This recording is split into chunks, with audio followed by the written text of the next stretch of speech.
From Hollywood, the Hollywood Radio Theatre.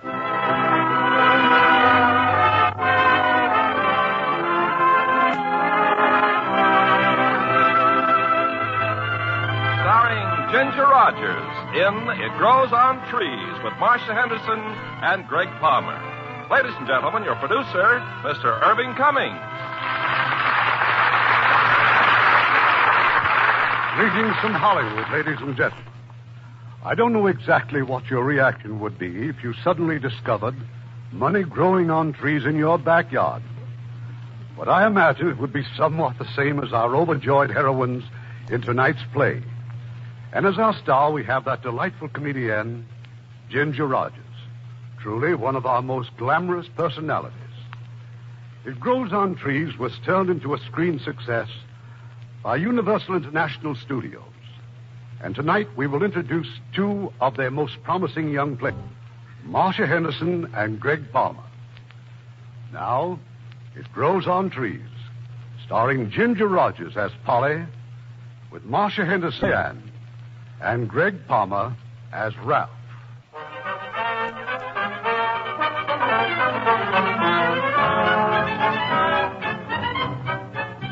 It started off like a perfectly normal day for Polly. The usual early morning scramble involving 3 children of various dimensions, 1 loving husband, that's me, and the daily battle to get us out of the house on time. Polly! Polly, where are you? In the hall, dear. Where are you? In the bathroom. Oh, good. I was afraid one of the kids had locked you out again. I'm trying to shave. Who were you talking to just now? Mrs. Pryor. She wanted to borrow some sugar and butter. Why do you let her get away with it? Some neighbor we've got thought that woman's an outright thief. Well, what I really wanted to know is what happened to this window. Where's the screen? Well, it was all rusted, dear, and full of holes, so I gave it to Mr. Gonzalez to fix. Well, it's windy outside. Look at the dust and stuff blowing in here. Well, then put the window down. I tried. I suffocated. Well, then put it halfway down. Oh, Phil, really? There. You see? It still blows in. Diane, dear. I'm getting dressed. Well, hurry, dear. Help Flip and Midge get started on breakfast. Oh, and take Midge's best shoes down to her, will you? Best shoes? Well, Midge can't possibly wear her school shoes, dear. She's worn them out. Again? Well, we'll find the money somewhere, I suppose. Oh, and don't forget to leave me $3 for Mr. Gonzalez. $3 for one little screen? I'll pay you out of next month's house money. That makes $1,603 you owe me out of next month's house money. You talk as though you don't trust me. Darling, I trust you with my life, my honor, and my children, but not with $3 for the simple reason I can't spare it. Oh, really, Phil, at times you have a very peculiar sense of humor. I don't see anything funny about it either. What's the idea? What idea? The $5 bill on the windowsill. The $5 bill on... How did that get there? Well, you put it there. I certainly did not. That is not my money. If it were mine, I assure Not you... yours? Good. Thank you, dear. Polly, I'm serious. The wind, the open window, well, it just blew in. Well, I don't know where it came from, but I certainly know where it's going. It'll pay for the screen. Now, wait a minute. That $5 belongs to somebody. It certainly isn't ours, Polly, so how can you... It blew in our window, didn't it? And I consider it heaven sent, and I'm not going to let you get noble about it. That can mean only one thing. You've gone through your house money again. That has nothing to do with it. Besides, what's the difference? Today's payday. And tonight's our little budget hassle, too. Oh, not again, dear. We'll tackle it right after dinner and cook a good, substantial meal. I'll need all my fortitude for your extraordinary bookkeeping. Just wipe that lather off your face and give me a kiss. You big bully. That evening, we launched into our monthly struggle with economics. Midge and Flip promised not to make any noise, and Diane agreed to do the dishes. So the 3 of us sat down, Polly and I and the butcher. Oh, I don't mind doing this, dear, but it's just a waste of time now, isn't it? The bills have to be paid regardless. Item number 1 is milk. And there it is in black and white. Only $8? Well, congratulations. That's much better than last month. $18, dear. The one sort of ran into the K in milk. $18 for milk? Who bathes in it around here? We have 3 growing children, and it's good for them. Oh, I'm sorry, honey. It's only that I make so little. I want us to get ahead so I can open up my own office. We'll make it one of these days. I'm a pretty good accountant, Polly, and once I get started for myself, why, I'll... Judas on a raft. What's this? What's what? Incidental expenses nursery, $10. Well, Polly, don't tell me... Well, I mean... Oh, are you crazy? Of course not. That's Mr. Piney, the nursery man. I bought some plants. Plants? Well, not exactly plants, dear. They're trees. 2 nice little trees. Well, they're only 4 feet tall now, but in a couple of years... Oh, I thought you saw them. From now on, I'll bow to them. What kind of trees cost $10? Well, I'm not sure, but you see, Mr. Piney got a shipment of something by mistake, and, well, I don't really know, dear, except that's why I got them so cheap. 2 anonymous trees, 10 hard-earned bucks. But it isn't as though I bought them for myself. They're for all of us. And you know how I need to see things grow. What about needing to see our bankroll grow? What about our getting... What about our going to the movies tonight? Flip, dear, you know Daddy and I are busy. Well, I mean later, when Ralph gets here. Ralph's taking Diane to the movies, so how come we can't go too? I'm afraid not, Flip. We simply can't afford it. You might explain it to him, dear. We can't see the movies for the trees. Dancing again, Mama. Here, kitty. Now, what on earth has she brought in this time? All right, Cassie, come on, now drop it. Come on, drop it. Another mouse? Did you ever see a green mouse? But what is it? Well, she had this all rolled up. Bill! Wait, it's a $10 bill. Hey, kids, get in here. We've got a cat with a private income. We've got a Midge, honey, you can start charging this cat for room and board. Look. Money. A $10 bill. Where'd she get it? Hey, doesn't anybody answer the doorbell? Where's my date? In here, Ralph. Hi. Mrs. Baxter? Mr. Baxter? Hello, Ralph. Hello, Ralph. Better get ready, Diane. We'll miss the first show. Anything wrong here? Something wrong with the cat? Oh, Ralph, you're a bank teller. Take a look at this bill. Is this a good $10 bill? Well, it's chewed up a little, but I wish I had a bushel of them. What's it all about? Casanova brought it in so we could all go to the movies. Come on, let's get our coats. Now, just a minute. If this bill is good, we've got to give it back. Give it back to whom? The cat? It's Casanova's money. She wants it. It isn't anybody's money, dear. It came to us because we needed it. Polly, for heaven's This morning we needed money for the screen, and we got it. And we need money now for Midge's shoes and a little entertainment, so here it is. Oh, but, Mother, that just doesn't make sense. Your mother still believes in fairy tales. Of course I do, and it's high time life caught up with fairy tales.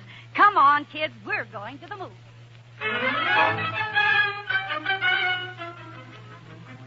A $5 bill in the morning and a $10 bill at night.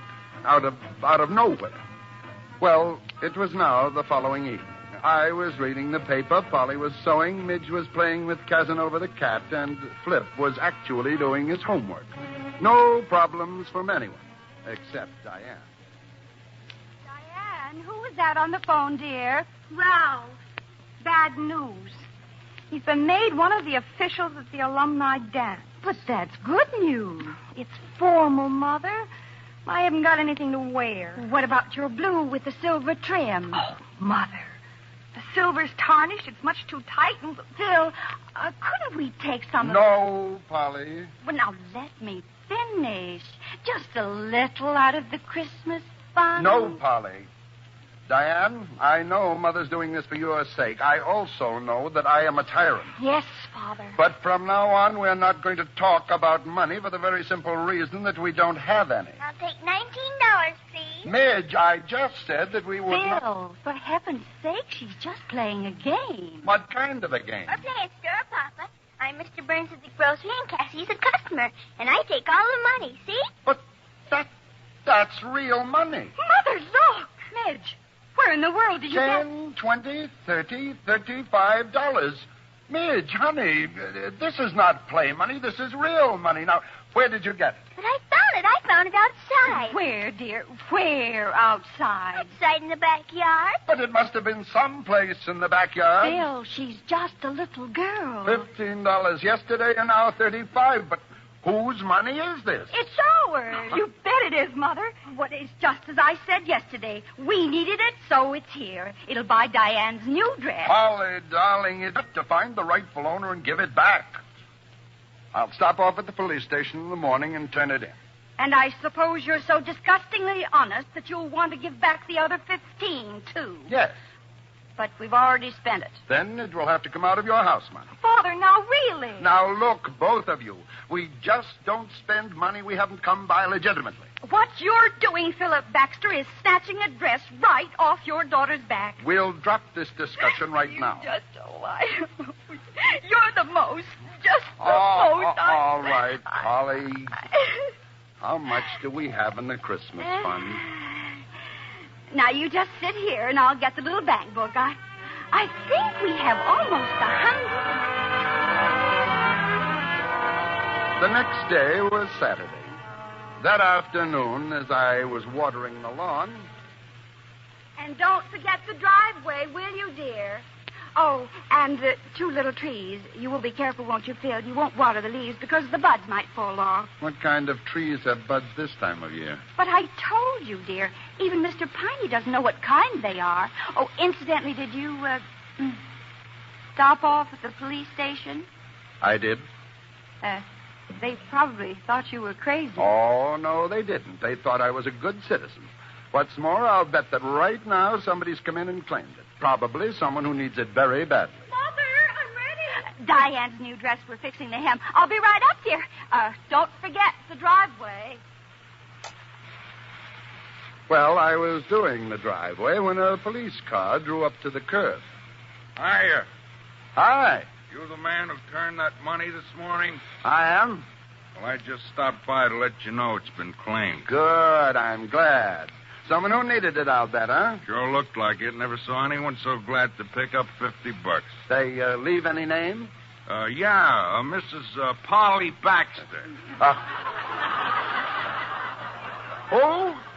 Mrs. Polly Baxter. She'll probably get in touch with you. Yes. Yes, I'm sure she will.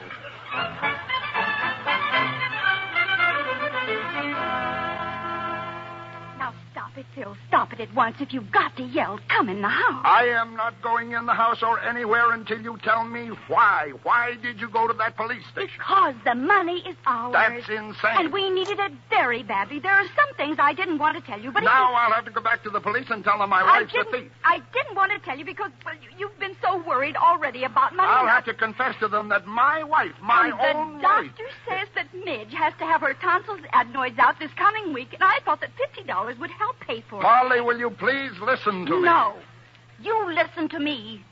I'm sick of scrimping and being afraid to spend a nickel. And if it's a crime to see that your sick child gets well and not to worry your husband, whom you love, although he doesn't appreciate it, about money which he hasn't got and can't get, then I'm a thief. And you can throw me in jail and let me rot there. But the minute I get out, I'll do it all over again. No, Polly. All you do is just stand there and say horrid things to me when all of my thoughts are for you and our children.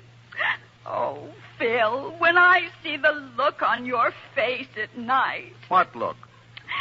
The look on your face and the shine on your pants, I could just die. No, sweetheart. Don't cry, Polly. You know what happens to me when you start to cry. It was wrong, and even if it was, I'm still right. No. We've always talked these things over, honey. Just stop crying and calm down, and we'll... Polly. Polly, look. Oh, no. More money. What the wind? It's blowing money all around us. 5, 10, 15, 20. The there's a plane up there, an airplane. The money must have fallen out of that plane. Well, don't just stand there. Pick it up. No. I'll pick it up. You just get me something to put it in. Oh, what a wonderful, wonderful afternoon.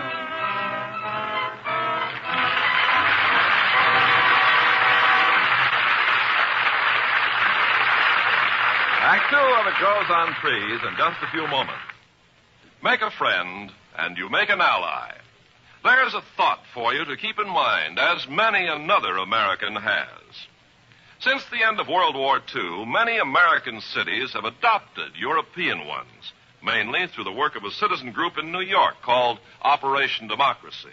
One of the greatest ties of friendship has been made between American cities and towns in Holland. The people of the American cities supply their Dutch friends with clothing, food. And during the floods early in 1953, the Americans won the undying gratitude of the Hollanders for their help. Several of the American communities have raised money to send a community ambassador to visit the European town they've adopted. And the children keep up a two-way correspondence. To date, several hundred towns in the United States are in contact with others overseas, and the number is steadily increasing. These contacts include towns in 13 European countries, as well as Japan and Hawaii. Recently, 3 more countries were added: Norway, Yugoslavia, and India. And arrangements have been started to include Turkey, Spain, and Peru. Americans in every walk of life have done something to satisfy their desire for international friendship.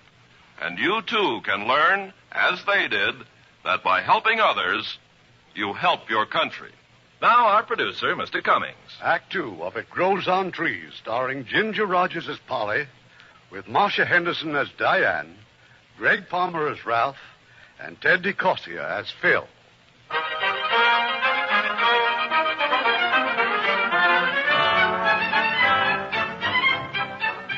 I left Polly in the backyard and ran into the house. I called the airport. No planes had been flying around dropping $5 and $10 bills. And just then Polly rushed in. Phil, you've got to come out and look at those trees. Darling, this is no time for me to look. You won't believe me. You will think I'm crazy. The buds, the little buds have opened. Well, that's fine, dear, but what's a little more important is where did that money come from? That's what I'm trying to tell you. The trees. Instead of flowers, they're $5 bills and $10 bills. Phil, you don't believe me. About the money.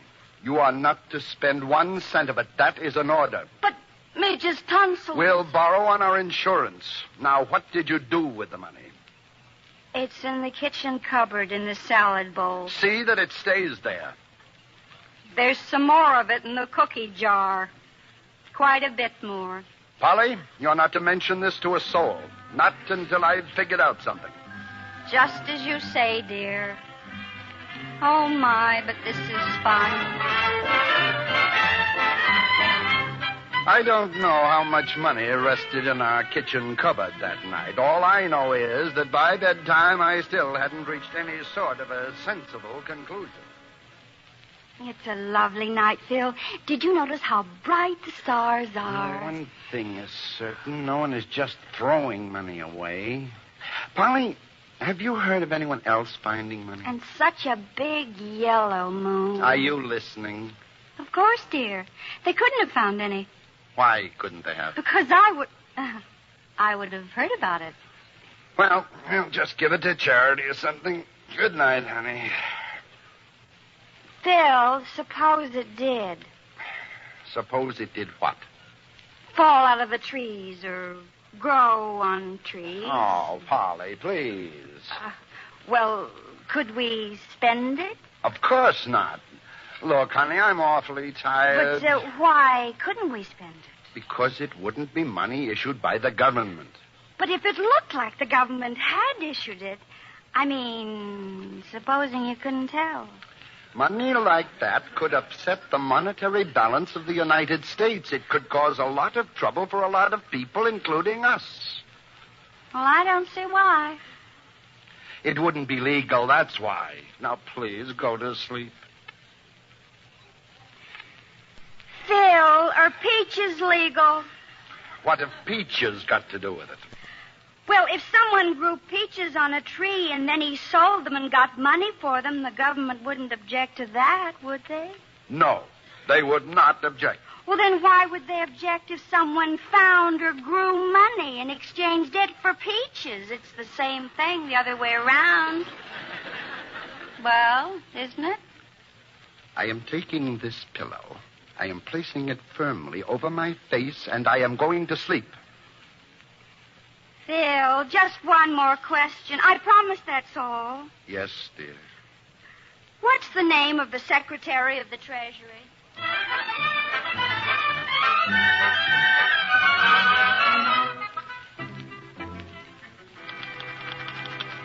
And both trees are growing money. The tree nearest the garage is in the shade and produces $5 bills. But the other one gets full sun and grows $10 bills. I've already used some of the money. However, I'm a little puzzled since my husband, who is the soul of honor, says that money that grows on trees is not legal, is it? I would appreciate your opinion very much because if the money is legal, it would be a real blessing.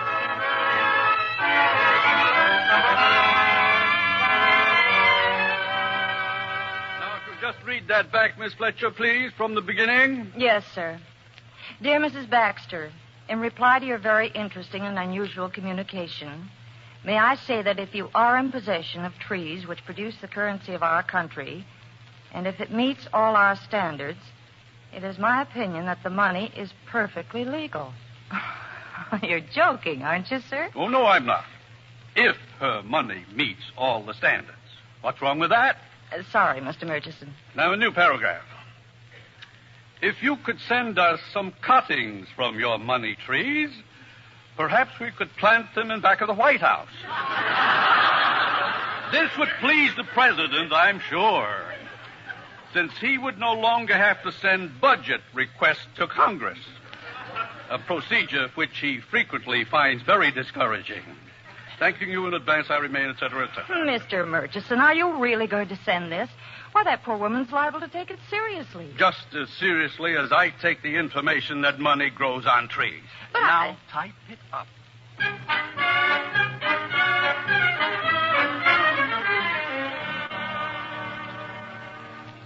You, Miss Baxter. Oh, hello, Mrs. Pryor. I was just reading my mail. Oh, just one letter, huh? Oh, but it was the one I was waiting for, from Washington. You got friends in Washington? I have now. Huh? I was wondering, well, since you're my nicest neighbor, you got any extra milk? Sorry, we used it all at breakfast. Oh. Well, then I guess there's no use borrowing a cup of oatmeal. No. It's not very good without milk, is it? Say, I've been wondering about those trees of yours. What about them? You've been covering them up so careful with those old sheets. Seems to me it's too early to be worrying about frost. Oh, well, they're very delicate, you know. What kind did you say they were? Oh, well, they're a sort of mint. Good morning, Mrs. Pryor.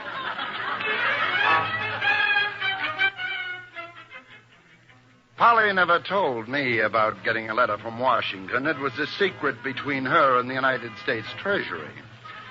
Meanwhile, I had something else to think about. Our daughter, Diane, announced her engagement to Ralph, that nice young fellow from the bank.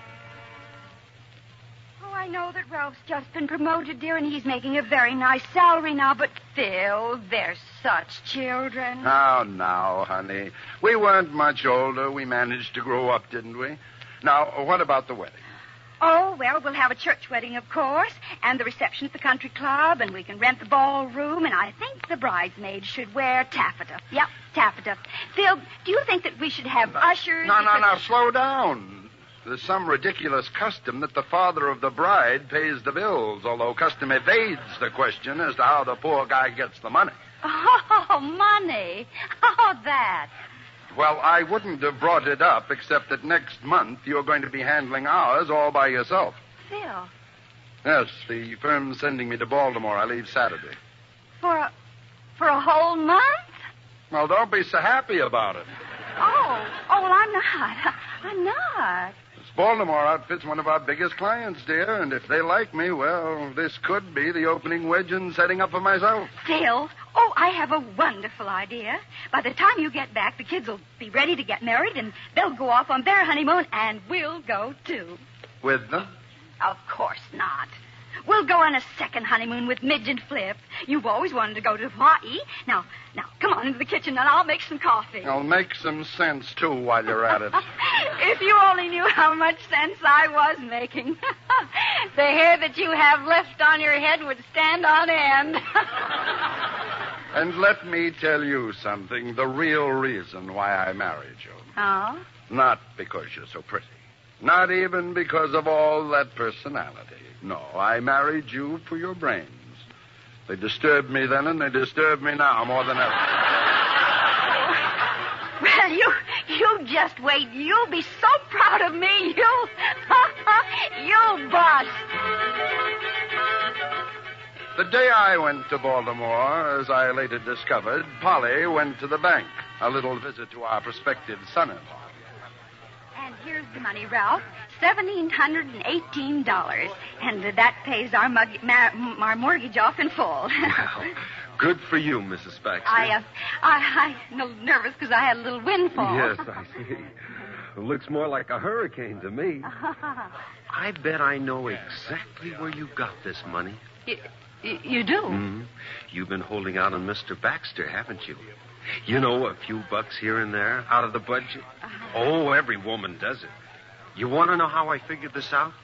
I'm dying to know. Well, you brought in cash, and all 5s and 10s. If you'd held out anything bigger, he'd have got suspicious. You know, Ralph, I'm awfully glad Diane's going to marry you. Well, thank you. Now, let's see. Oh, dear, I've got so many things to do today. Shopping, Oh, huh? yes, in a way. Well, I have to have the house painted, and we need a new picket fence, and I think Midge and Flip should have a new television set. Oh, take it easy, Mrs. Baxter. You can't grow this kind of cabbage, you know. Oh, I'm not so sure about that. Didn't Diane tell you? I have a green thumb. 4 weeks later, I came home from Baltimore. It was all I could do to recognize my house. Freshly painted, a new fence. I couldn't understand it. I couldn't understand Polly either when I walked in. Why, Phil, what are you doing here? I live here, remember? Well, I wasn't expecting you until tomorrow, dear. Tomorrow? I was due home yesterday. Hi, darling. Oh, I'm so glad to see you. But if you were due home yesterday, where were you? I might have worried. Well, you should have.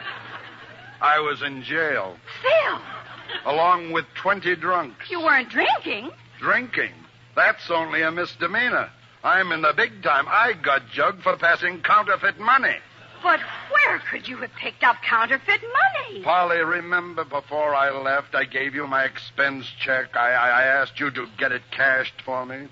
Oh, that. As long as I live, I'll never understand it.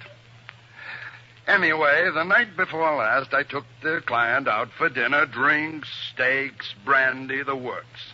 Fortunately, he had to leave early, so I had another brandy, and then I asked for the check. Incidentally, what's been going on here? The house, I don't get it. I'll tell you all about that later, dear. Just tell me about you. Well, I pulled out my wallet, all 5s and 10s, remember? And then the darndest thing I ever saw. What? One of the 10s broke right in half. Another 10 was kind of curled around the edges. When I tried to straighten it out, it just crumbled to bits. And the $5 bill, well, it just curled up and sort of granulated. Granulated? I looked in my wallet again, and It was full of crumbly bits of stuff like dust and ashes. No, it isn't possible. That's what I told the cops when they came for me. The client had to spring me. Here, just look in my wallet. You see? I'm going to take it down to the bank in the morning, see if I can't get them to replace the money. Now, what about the kids? Are they all right? Oh, just fine, dear. They'll be home soon. And what about all this redecorating? Phil, you must be awfully tired. Why don't you take a shower and a nice long nap? Well, I am kind of bushed. Maybe I will. I won't even call you for supper. Polly, you know what that stuff in my wallet reminds me of? Dead leaves. Dead leaves? Now, you tell me, how could that happen to money?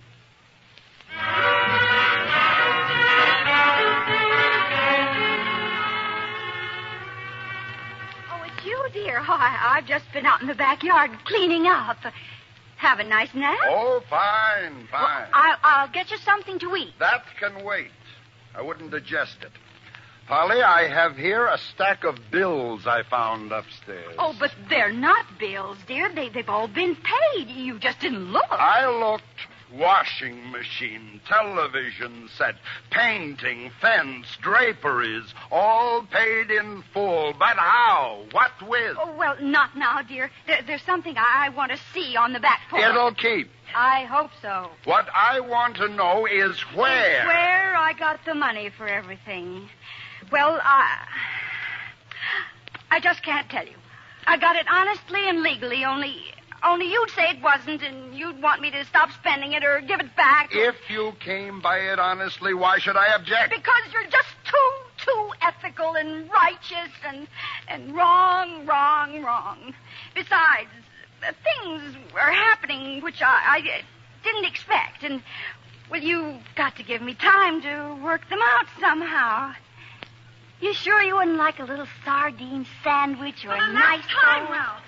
Just go away and leave me alone.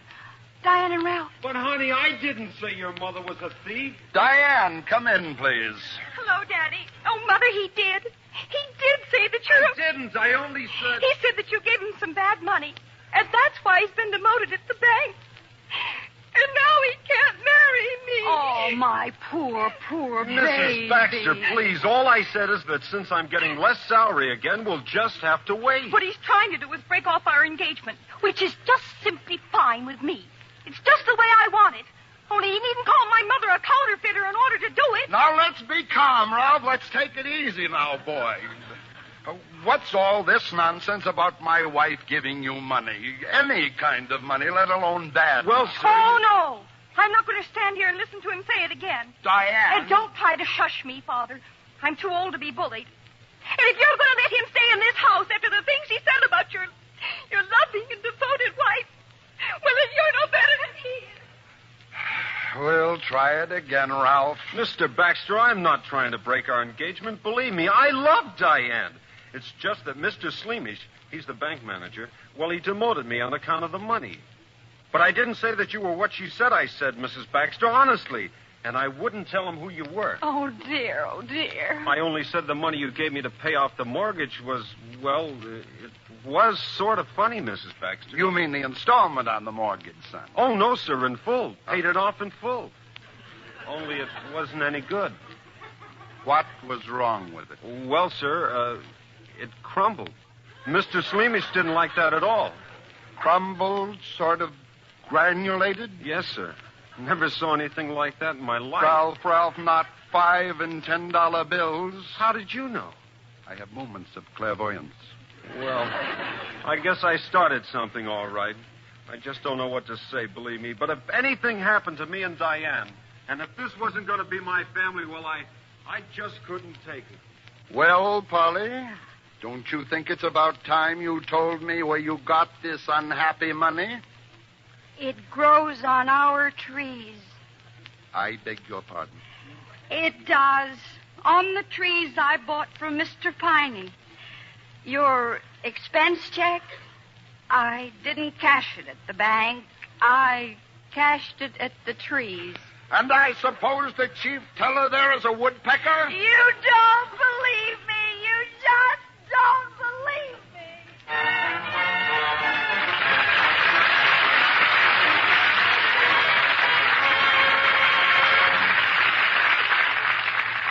return to Act 3 of It Grows on Trees shortly. Make a friend, and you make an ally. There's a thought for you to keep in mind, as many another American has.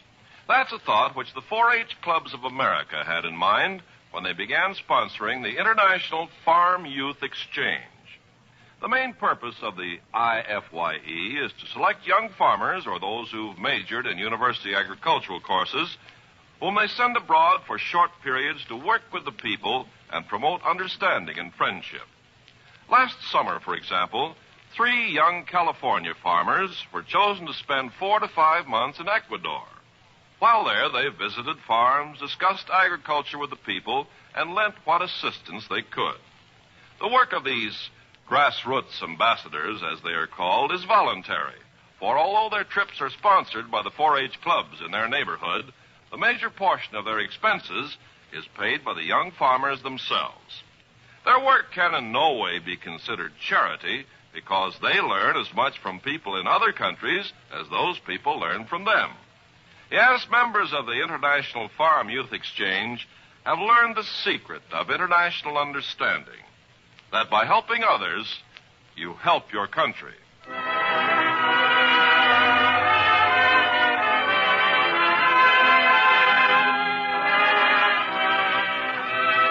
We pause now for station identification.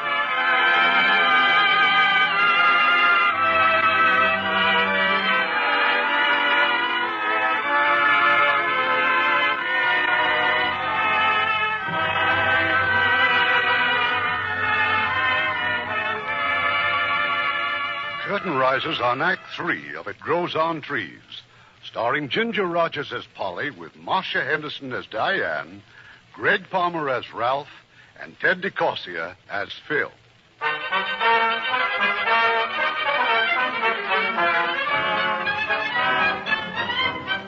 Polly took me by the hand and led me out onto the back porch. She took a blanket off a wash basket. It was full of money. Just don't say a word until I've finished. All right, you see all this money? Well, something's happening to it. The bills are drying up. I suppose I could complain to Mr. Piney. Please, Polly, don't. Well, after all, it's only a plant. You yourself said it reminded you of dead leaves. Anyway, I don't think they're quite dead. I've been sprinkling them with a little cool spray every hour, like they do lettuce at the market. Oh, good, good. I'll write the Treasury Department again, that nice Mr. Murchison. You'll what again? Well, of course I wrote them. That's how I found out it was legal. This time I'll ask if there isn't some preservative to keep them alive. After all, that's why we pay taxes, isn't it? Well, now, we'll walk out into the backyard. Yes, dear.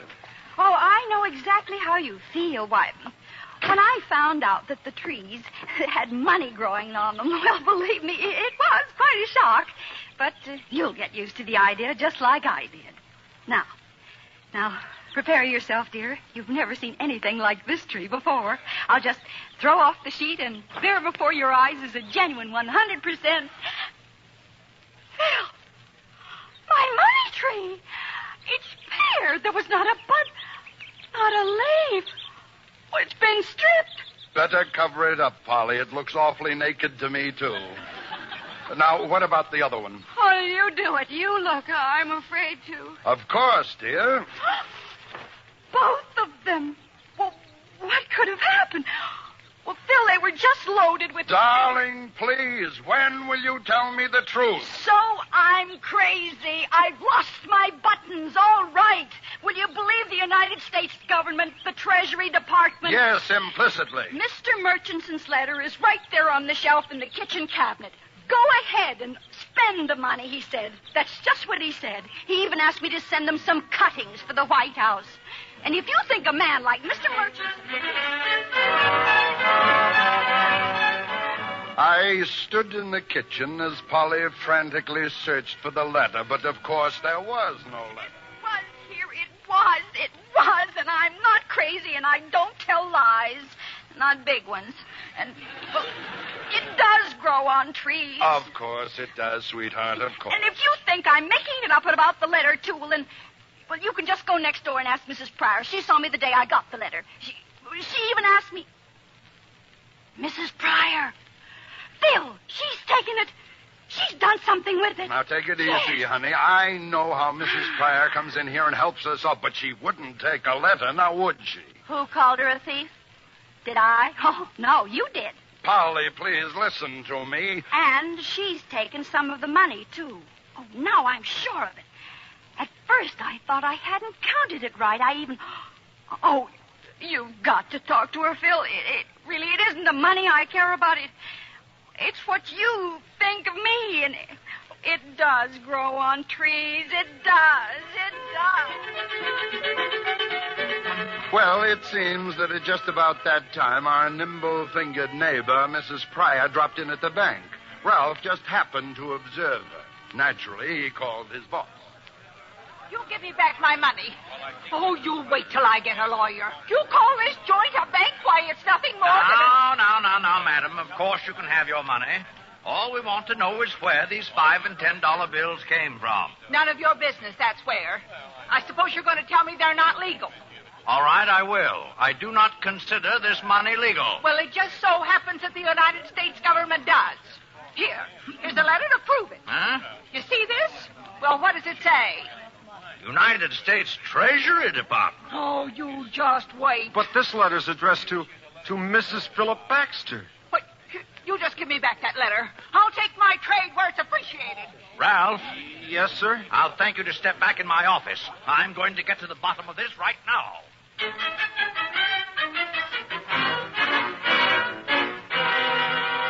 And Ralph wasn't joking, Mother. I've just been down there. He's in jail. Ralph's in jail. But what did he do? He kept his mouth shut, that's what. He won't say a word. He's protecting you. And that money you gave him for the mortgage. Oh, now, baby. They're not going to keep Ralph in jail. I just won't let them. What can you do? Well, I'm going down there and get him out right now. And don't you worry. If I don't come back, dear, explain it to Father, will you?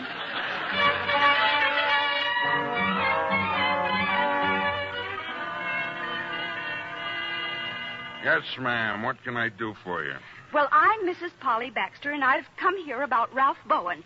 You've thrown him in that nasty little jail back there. We sure have, lady. Well, you can just go back there and let him out at once. At once. He's not guilty. I am. I gave him that money. That phony Gatus? Now, listen to me. It is not phony. It just happens to be dying. You see, when I gave that money to Mr. Bowen, I'd quite forgotten that it was a growing thing, that all things that grow must... You'd forgotten what was a growing thing, lady? The money. It grows on my trees. Oh, I know. My own husband doesn't believe me, but it's true. Lady, you may be running a little temperature. You maybe don't feel so good. I feel fine, and I demand that you release Ralph Bowen. Madam. Yes. Get out of my police station! Well, that did it. That just busted it wide open, that's all. You see, a reporter just happened to be at the police station. By morning, you could have read about Polly and her money trees in any newspaper in any part of the world. The result? Shambles. Get your tree inspector badges, folks. Get your tree inspector badges. Here you are, only 2 bits. Who wants fun? Who wants a tree burger? They're hot, folks. They're delicious. All right, who's next? They're hot, they're nourishing, they're Just delectable. a minute, Bob. Where do you think you're going? Home. I happen to live here, officer. You, her husband? Yes. Gee, that's a shame. Here you are, ladies and gentlemen. Get your souvenirs. Get your branches from our tree. Here, only 10 cents. Buy a branch from our tree. Midge, flip. Hiya, Pop. Where are we making money? These branches, you mean these came from Mama's trees? Pop, not so loud. They're from the trees out front here. But that's not honest. Well, there are trees, too, ain't they? Get your souvenirs. Genuine branches right from our tree.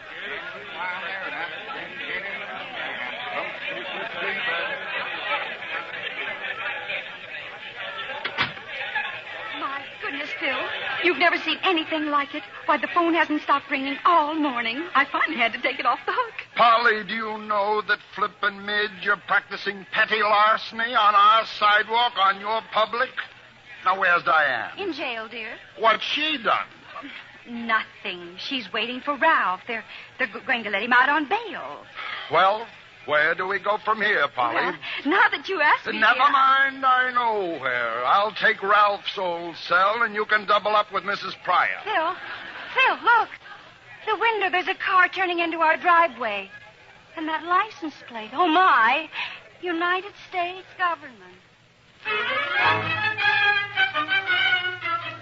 We met them in the backyard. Mr. Murchison from the Treasury Department, Mr. Leatherby from the Internal Revenue, and Dr. Burroughs, Botanical Research.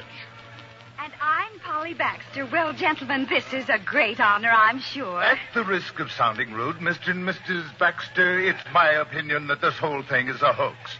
These two trees, why, they don't even look capable of growing leaves, let alone money. What's your opinion, Dr. Burroughs? Well, they're probably deciduous, Mr. Murchison, which means they lose their foliage this late in the season. Oh, no. It was all Mrs. Pryor. She picked them there. Well, you must have read her confession. It was in all the newspapers. Polly, please. Mrs. Baxter, do you actually believe these trees grow money? Of course they do. Why else would I have written to you about them? Very, very curious. In all my experience, I've never run across this particular species. You see, the buds, well, they're just like tulips. And when they open, inside each was a lovely little green $10 bill. And on that one, $5 bills. Fascinating. Oh, we've got to put a stop to this, Mrs. Baxter, and you're the only one who can do it. But how? By issuing a statement that was all a deliberate hoax. Oh, but I couldn't do that. It wouldn't be the truth. Besides, Mr. Murchison, if she did, well, there's the letter you signed. You not only condoned, you also encouraged, which makes you an accessory and equally culpable. I am not going to let you make Mrs. Baxter your scapegoat. Thank you, dear. That was very nice of you. Mr. Baxter, have you actually seen money on those trees? No. But my wife, and I've had her nearly 20 years, and I should know her by now, is an honest woman. And if she says her trees grow money, then her trees grow money. But, my dear sir, it sounds like a... Like a wish come true. And that's exactly what it was. And that's what makes life so full of wonder. Does anyone know what she's talking about? I'm talking about wonder. Personally, I wouldn't want to live in a world without it. And the world does have it, you know. It's just full of wonder. Except people forget. Or even when they grow up, they meet it and they call it phony and fake. Gentlemen, I have a wonderful news. Well, Burroughs, what is it? I re-examined the trees, and one of them, the $10 tree, is expecting. It has a bud on it. A bud? Money bud? Well, pick it off. Open it. Oh, I should say not, Mr. Leatherby. Why, it's much too early. When? About 5 days, Mr. Murchison. Oh, my. If the weather will only stay nice and mild like this for a few days. Oh, it will. It just must. So what happened? It got wet and colder, rain and frost. Dr. Burroughs kept his patient as warm as he could, but on the 5th day, he staggered in with a bullet. Well, Burroughs? Oh, I'm afraid it's moribund, Mr. Murchison. An extremis. What's that mean in English? The bud is dying. Phil? Pardon me, please. I think I'll make a phone call. If anybody wants me, I'll be outside. I'm still trying, you know. Mr. Murchison made several calls. An hour later, a delegation of reporters and photographers crowded into our living room. And now, gentlemen, I can give you the statement you waited for so patiently. The bud has proved to be a washout. This not only vindicates us, but it takes the case out of the realm of abracadabra and makes it instead the willful passing of illegal money. Now, I spoke to the Attorney General. Oh, it And I asked him to take immediate action against Mrs. Polly Baxter. The Attorney General told I'm me... dying. As a matter of fact, we're going downtown this afternoon and pick out our tree. Mrs. Baxter, I am... Oh, sorry. Excuse me, please. Pardon me. Oh, Ralph, isn't this wonderful? Oh, in the bedroom. It's going to be perfectly dreamy. Baby blue organdy. Oh, no. Oh, Phil, did you hear baby blue organdy? Mrs. Baxter, won't you please... Oh, come on, Ralph. We'd better hurry. See you later, huh? Goodbye, Mother. Goodbye, Daddy. Mr. Murchison, isn't young love just wonderful? Now, all you gentlemen stay right here. I'm sure you'd like some coffee. I'll have it made in no time. Oh, what a day. Oh, hello, Dr. Burrow. Oh, it's a wonderful day, Mrs. Baxter. Simply wonderful. What's wonderful about it, Burrow? Something quite miraculous has happened. I've never seen anything like it before. Like what? Well, as you know, the bud was in very bad shape this morning. Quite hopeless, in fact. You told us that an hour ago. Ah, but what I didn't tell you is that it was also in a very critical condition last night. So, I plucked it off. And all night I kept it next to me. And the warmth of my body underneath the blanket, well, that did it. Did what? Revived it. Brought it back to life.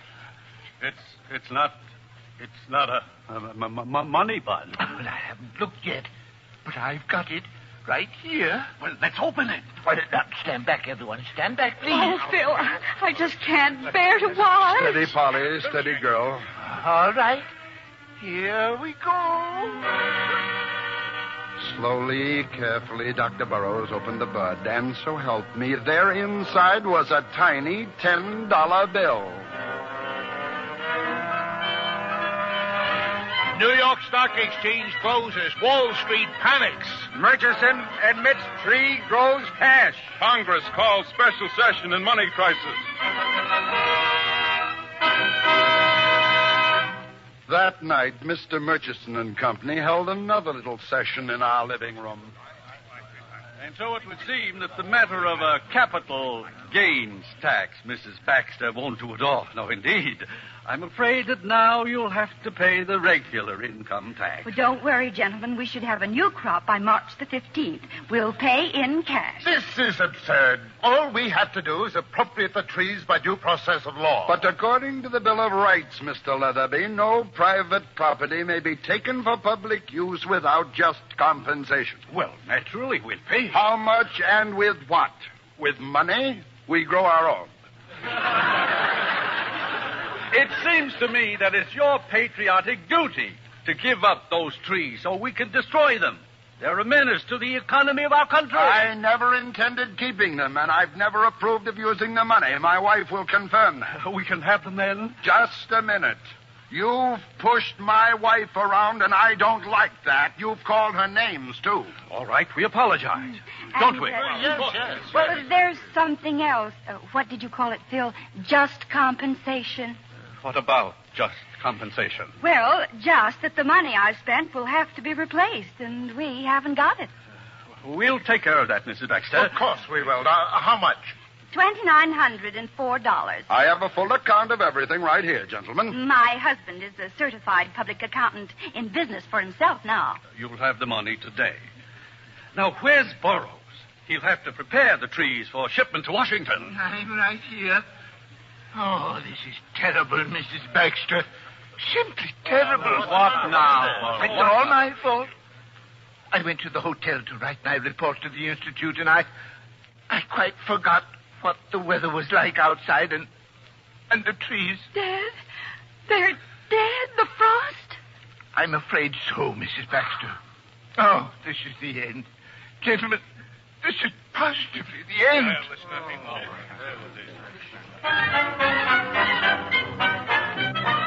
The end? Well, not quite. Just as the gentleman left, a delivery boy arrived. A package for Polly. Oh, Phil, isn't it just darling? And you know what? All it cost me was $6.40. Polly, what is that thing? What is it? Well, it's a lamp, of course. That piece of junk's a lamp? It's a lovely little antique lamp. $6.40, Polly, honey. Won't you ever understand? Just because something is cheap, that doesn't mean... Well, you just wait and see. Oh, I admit it's a little tarnished and battered maybe, but my goodness, once I clean it up... Oh, Phil, please don't scold me today. I'm not scolding you. I know how you feel about those trees, but really, Polly, wasn't it all for the best? Wonder and enchantment. Well, they just don't fit in with everyday life. No more than this crummy old lamp. Yes, dear, but as long as I've got it. Okay, clean it up. Have fun. See you later, sweetheart. If that isn't just like a man. Just because it's a little messy, just because it has a dent or two. Why, it's a beautiful little lamp.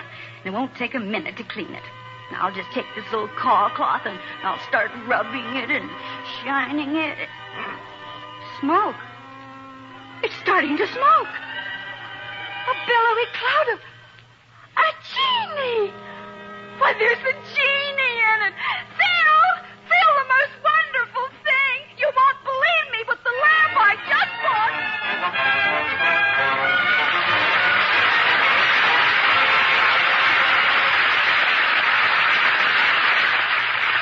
In a moment, Ginger Rogers will return.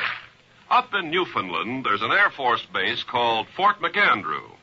2 tech sergeants were out in the field one day and noticed a 9-year-old girl hobbling around on a pair of crutches.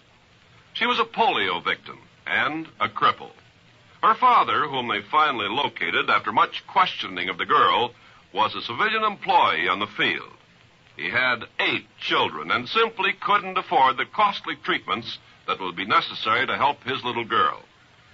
Well, that was enough for the 2 sergeants. They got up entertainments, collected donations, and, well, soon every enlisted man, officer, and civilian worker around the place was in on the project.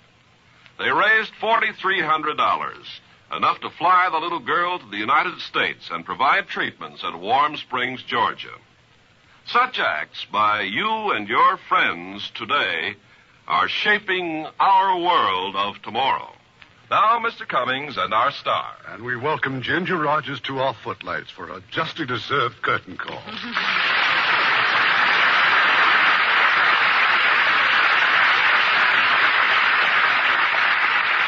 And I would like to add a word for Marcia and Greg. I think they were wonderful. We're always happy to give a boost to our young players and watch them rise to stardom. Now, how about your play for next week, Irving? Our play for next week was first a Broadway success, then made into an excellent picture by J. Arthur Rank in England, and released here by Universal International. It's the Browning version. And as our stars, we have invited one of the most beloved couples in Hollywood, Ronald Colman and Benita Hume. Appearing with the Colmans will be Hugh O'Brien from Universal International. Oh, I wouldn't miss the combination like that. Good night, Irving. Good night. We had a wonderful time.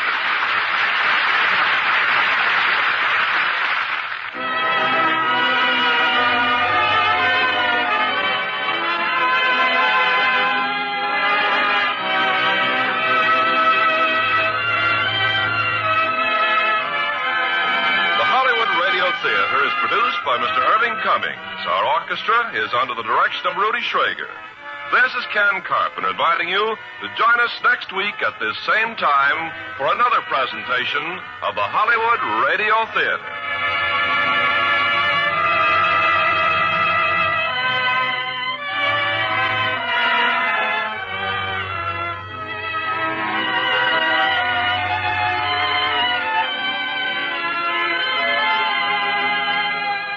Radio Theater is a presentation of the United States Armed Forces Radio and Television Service.